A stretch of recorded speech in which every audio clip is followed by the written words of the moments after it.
Ade Saptomo menjawab.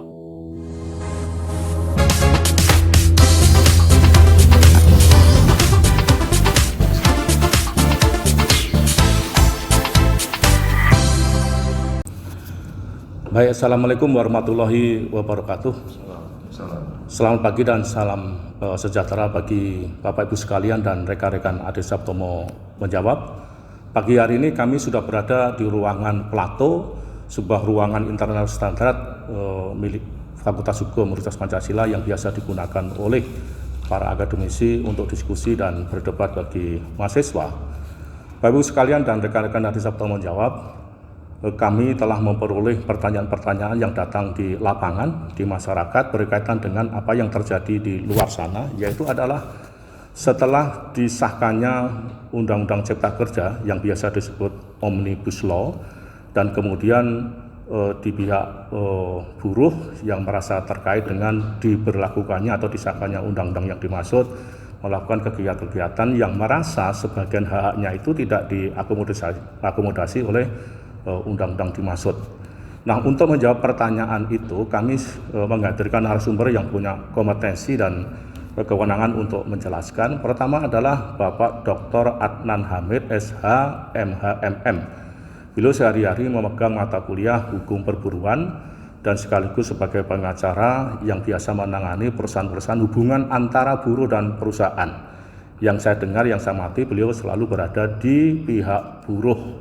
Nanti kami akan tanyakan secara mendalam. Yang kedua, kami menghadirkan narasumber yang tekun sekali. Beliau adalah Dr. Ahmad Reddy, dosen Fakultas Hukum Universitas Tarumanegara, Jakarta. Beliau telah menulis sebuah buku Omnibus Law.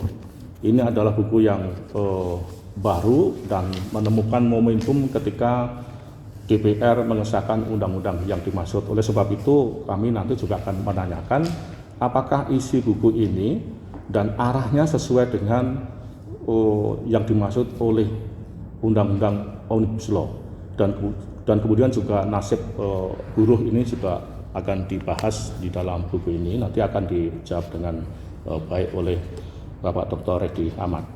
Pertanyaan pertama saya sampaikan atau saya arahkan kepada Bapak Dr. Adnan Hamid, SH, MH.MM.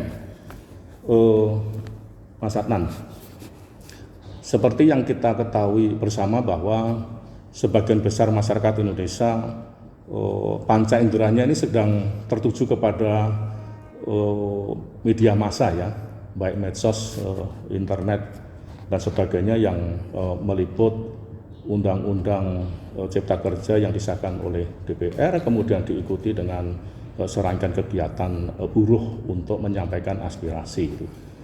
Nah, menurut Mas Adnan gitu ya, yang selama ini nangani hak-hak buruh itu, apa yang ditangani kemarin-kemarin itu terkait dengan hak buruh yang tidak diakomodasi atau memang sudah diatur tetapi tidak dikomunikasikan?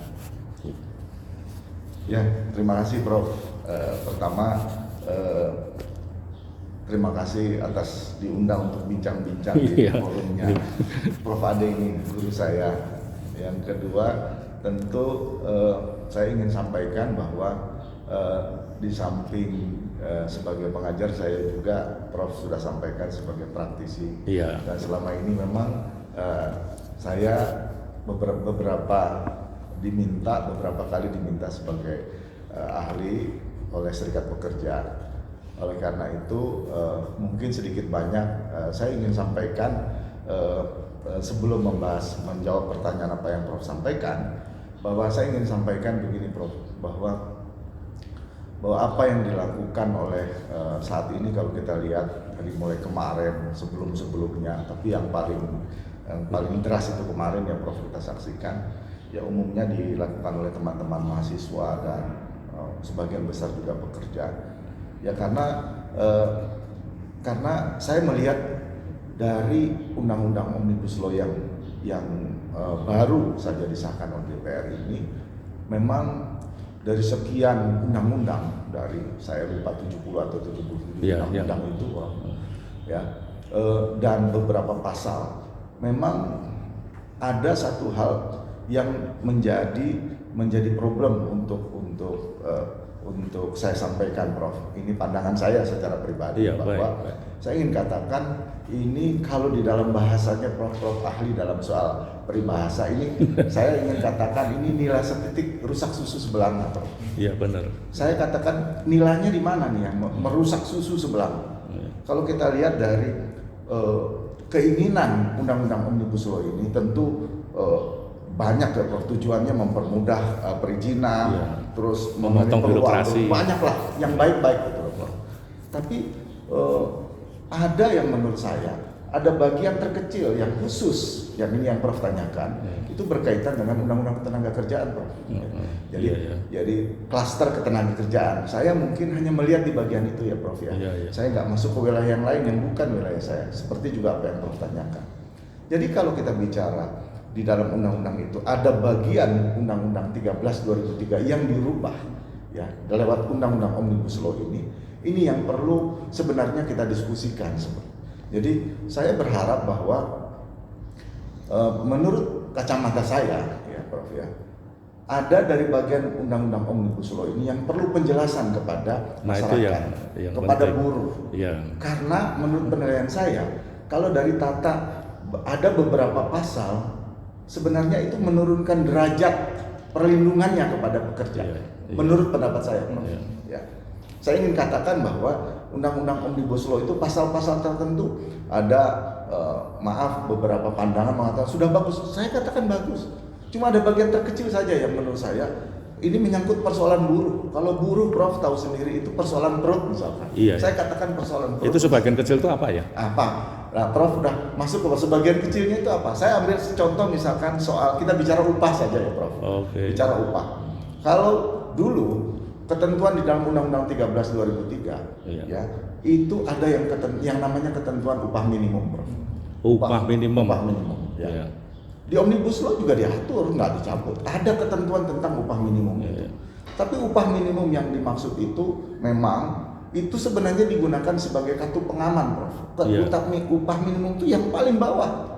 Kenapa ditentukan? Jadi pengusaha, pemberi kerja harus melihat ada ketentuan upah minimum yang ditentukan oleh pemerintah itu dalam rangka memberikan pengamanan, memberikan perlindungan. Jaring pengaman itu. Nah di satu sisi sekarang di dalam Omnibus Law ini, Prof, di dalam ketentuan, di dalam pasalnya itu ada pengaturan tentang upah yang mengatur tentang jadi diberikan peluang tentang upah dihitung dengan sistem waktu dan sistem hasil. Kalau waktu berartinya mungkin mengakomodir perusahaan-perusahaan yang waktunya mungkin terbatas, juga menghitung dari sistem hasil. Nah kalau diberikan peluang ini, Prof, sangat dimungkinkan terjadi upah yang diberikan bisa di bawah ketentuan upah minimum. Nah itu dari sisi upah, Prof. Artinya ini urusan perut sebenarnya ya. Kepastian masalah upah ini itu kan. Baik, barangkali juga ada aturan-aturan turunannya ya yang bisa mengakomodasi itu, dan kemudian juga penjelasan-penjelasan yang tadi yang saya katakan itu saya lihat memang belum maksimal gitu kan. Mas Reddy, siap. Ini Mas Dr. Reddy ini menulis, Bapak Ibu sekalian, menulis Omnibus Law itu ya. Ini sudah lama yang beliau sampaikan kepada saya dan saya ikuti, dan kemarin saya tanya apakah buku yang dimaksud sudah ada, ini sedang rame-rame di luar loh, saya bilang begitu kan.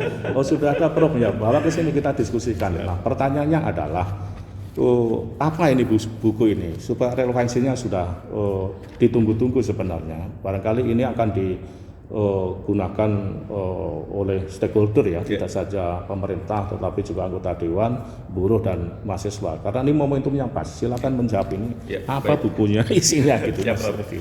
Baik, Bro, ini sebenarnya menjalankan arahan Bro sebagai Ketua Umum APPDH, Bro. Di pimpinan APPDH itu walaupun di masa COVID itu harus tetap menulis dan terbukti. Jadi ini buku yang dihasilkan ketika COVID, Bro. Jadi COVID itu Maret, kemudian Juni ini dirilis, dan 2 minggu pertama ini best seller, Bro. Jadi ratusan bahkan 1000 itu banyak dibaca, dibeli oleh masyarakat. Satu sisi lain ditugaskan Prof ada juga kita menulis buku yang COVID, implikasi hukum dalam Indonesia waktu itu, APPDI. Nah, buku ini memang kami inisiasi Prof, karena memang banyak kegelisahan kami di grup Kolegium Juris Institute terkait mengenai Omnibus Law. Yang pertama sih, apa sih Omnibus itu? Itu kan masyarakat awam pun masih awam, belum mendefinisikannya masih belum clear gitu kan. Kemudian ontologisnya itu seperti apa? Perdebatan sistem hukum, common law, civil law dalam konteks penerapannya menjadi diskursus ilmiah yang menarik. Akhirnya kemudian kita gagas tulisan ini. Nah, akhirnya dengan berbagai macam tulisan ini paling tidak masyarakat bisa paham, Prof. Pertama adalah definisi. Apa sih omnibus? Kan selama ini disampaikan omnibus itu adalah perundang-undangan. Padahal dia hanya sebuah teknik, metode. Jadi sebuah teknik, metode untuk melakukan reformasi regulasi atau legislasi. Kan Indonesia ini presiden berkeluh kesah hiperregulasi, kemudian obesitas regulasi. Negara yang paling banyak regulasi di muka bumi di dunia ini salah satu Indonesia. Ada 34.000 regulasi, 15.000 perda, 15.000 permen, undang-undang, PP dan Perpres, sangat rimba, sehingga kemudian menghambat investasi. Nah, metode yang tepat itu apa sih? Banyak sebenarnya. Ada misalnya moratorium rule making seperti di Amerika, ada kemudian one in one out, one in two out. Jadi ketika membentuk satu, membunuh dua peraturan yang lama, itu juga ada metode. Kemudian ada juga metode red tape challenge yang dilakukan oleh UK. Kemudian ada golden approach yang dilakukan oleh Vietnam. Banyak metode. Salah satu adalah omnibus. Dan ini dipilih oleh presiden. Jadi satu peraturan undang-undangan menegasikan, mereformulasi banyak undang-undang secara sekaligus. Tadi Pak Dr. Adnan ada 79 undang-undang yang kemudian direformulasi. Jadi pasal-pasal yang dianggap punya konflik norma, distorsi norma, kontestasi norma, kemudian diperbaiki dengan satu undang-undang secara sekaligus.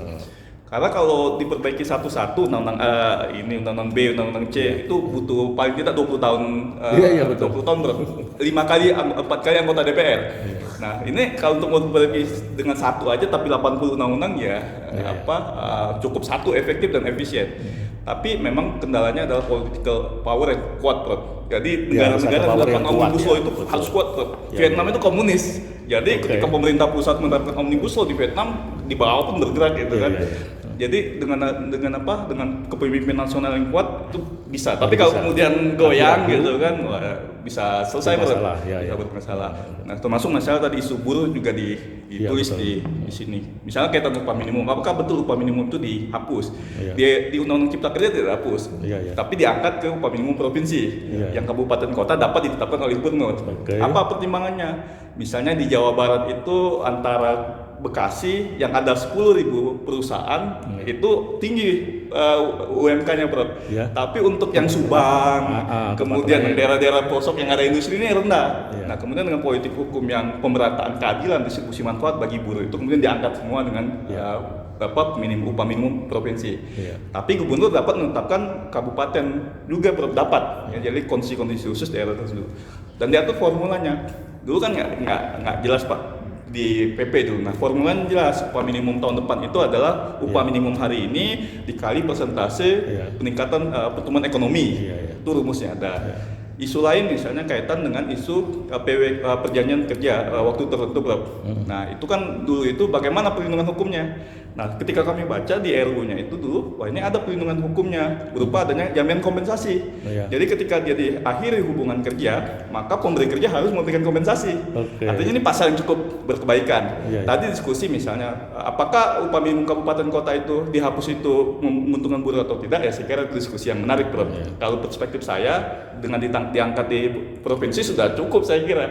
Karena misalnya Banten, ya kabupaten-kabupaten besar itu bisa tinggi, tapi Pandeglang yang daerah ujung itu kan UMK-nya bisa lebih. Nah, ini saya kira disparitas dalam konteks pemakmuran itu bisa merata di tiap kabupaten kota melalui upah minimum.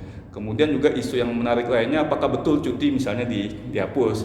Kan tetap sebenarnya ada cuti, cuti tahunan, cuti panjang tetap diatur. Jadi buku ini menulis itu, Prof. Jadi mengkaji secara akademik karena di sini teman-teman ini akademisi semua, jadi kita ilmiah gitu, Prof.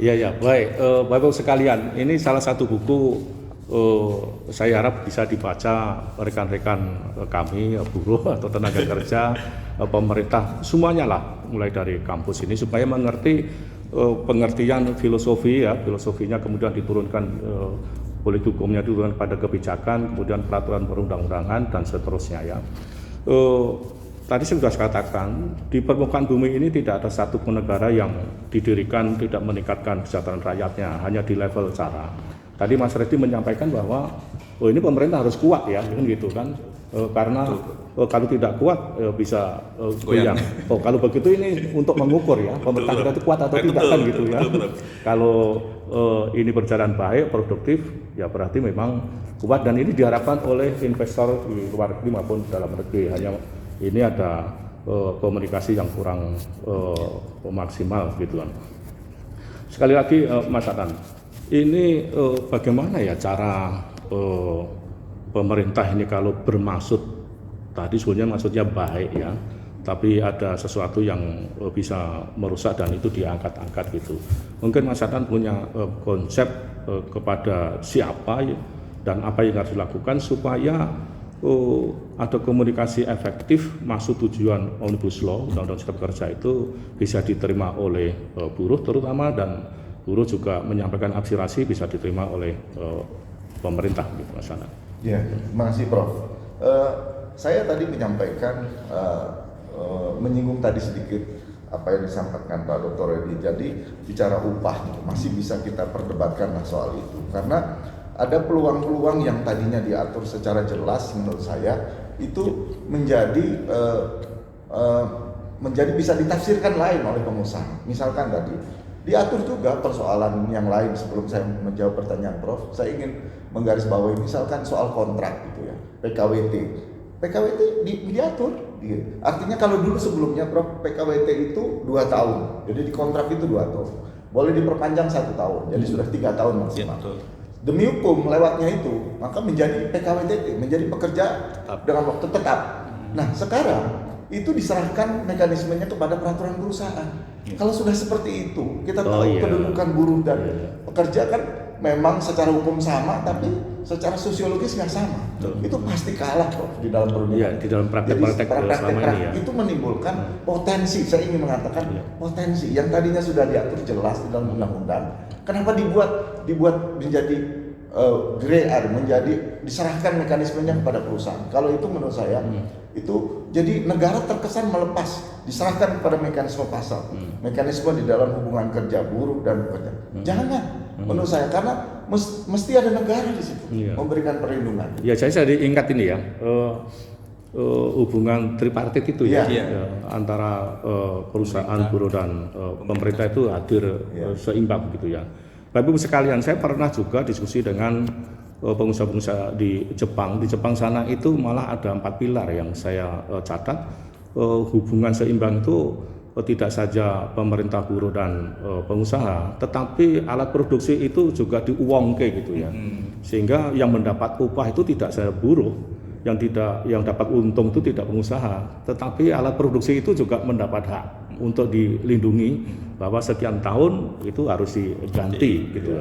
Itu yang saya pelajari dulu. Nah, baik, ini terus niat baik Omnibus Law ini loh Mas Reddy.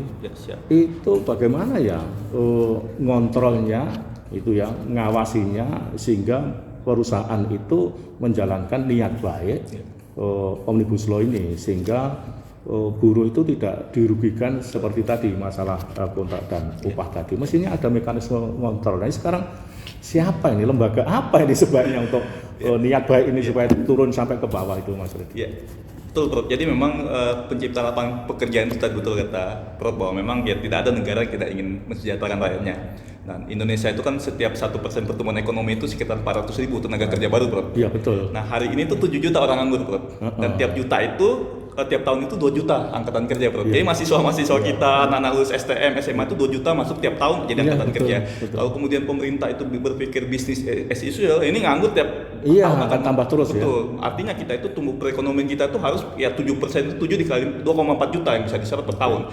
Kalau hanya 4%, 4,5% selesai Prof. Nganggur itu akan banyak. Nah ini kan ibarat deret ukur yang terus bertambah, sedangkan tingkat ekonomi itu ibarat deret angka yang Nah pemerintah harus saya kira berpikir jelas. Nah salah satunya tadi melakukan reformulasi.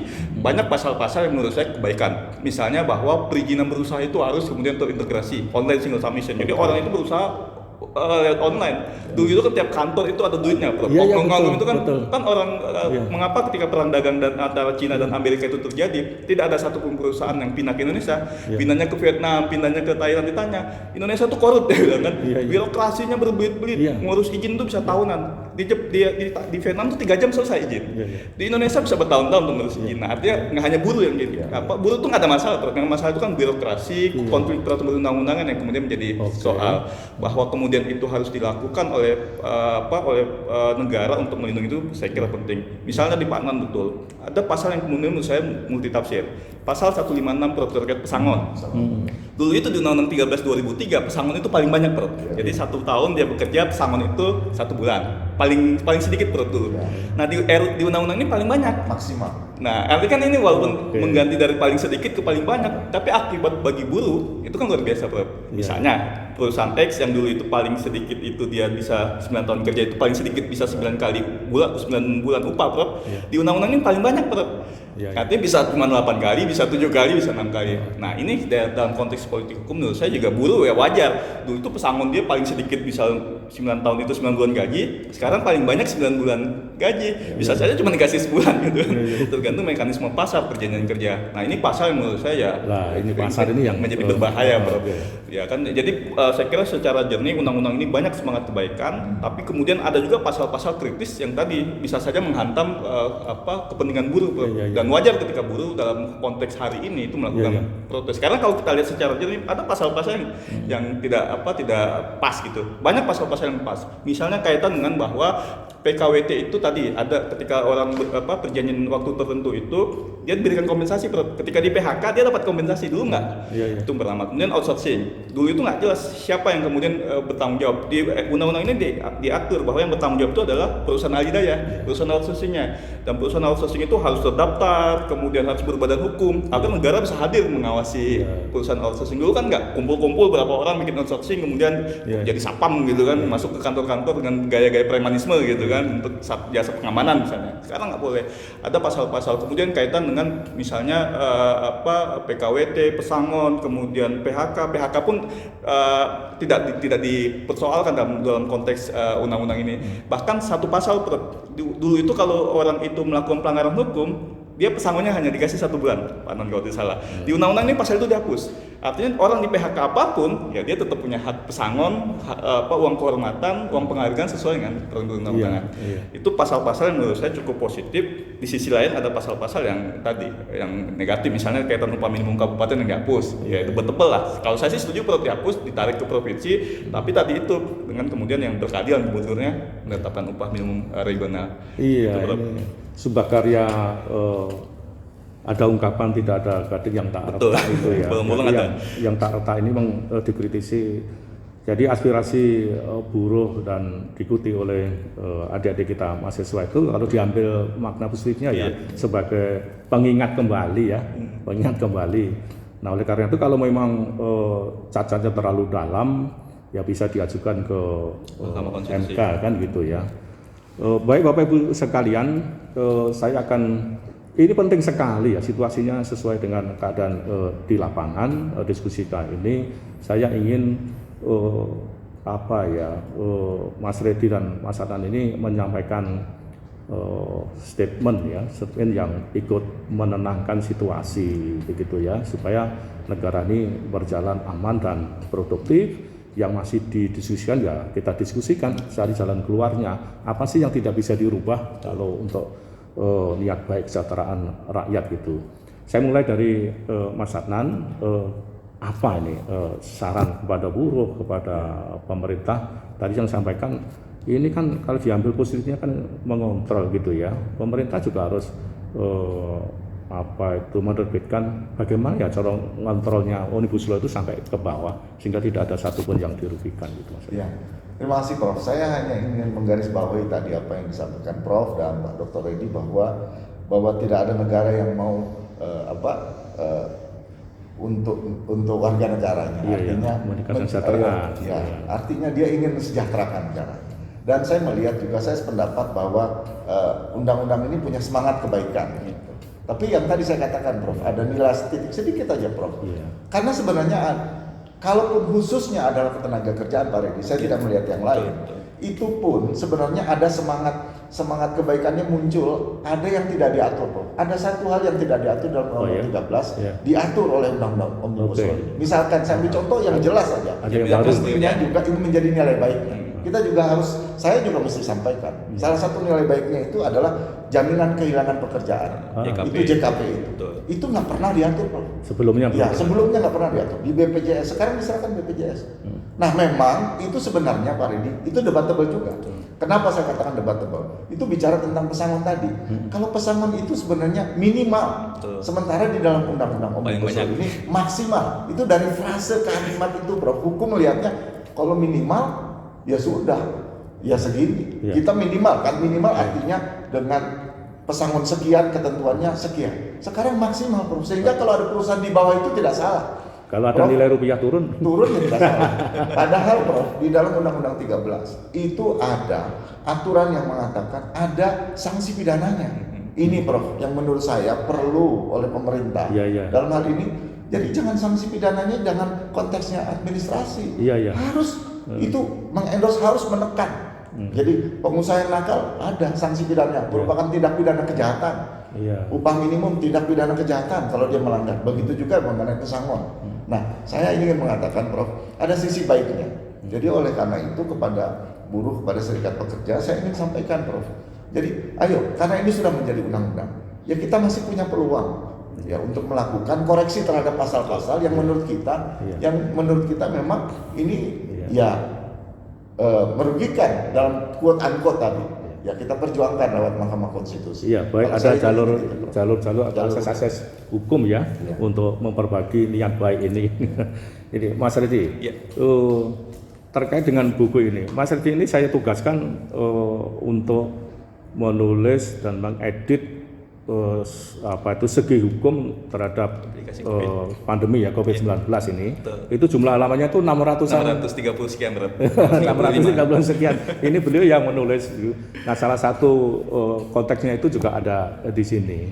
Nah, ini sebagai informasi saja. Nah, Mas Ridi, tadi sudah saya katakan bahwa kalau kita melihat sisi positifnya mengenai aspirasi-aspirasi yang berkembang meluas seperti ini, itu kan sebenarnya kontrol juga kontrol juga mengingatkan kembali. Karena memang undang-undang mengatur tentang hal itu, cuma destruktifnya ini harus diawasi direm gitu.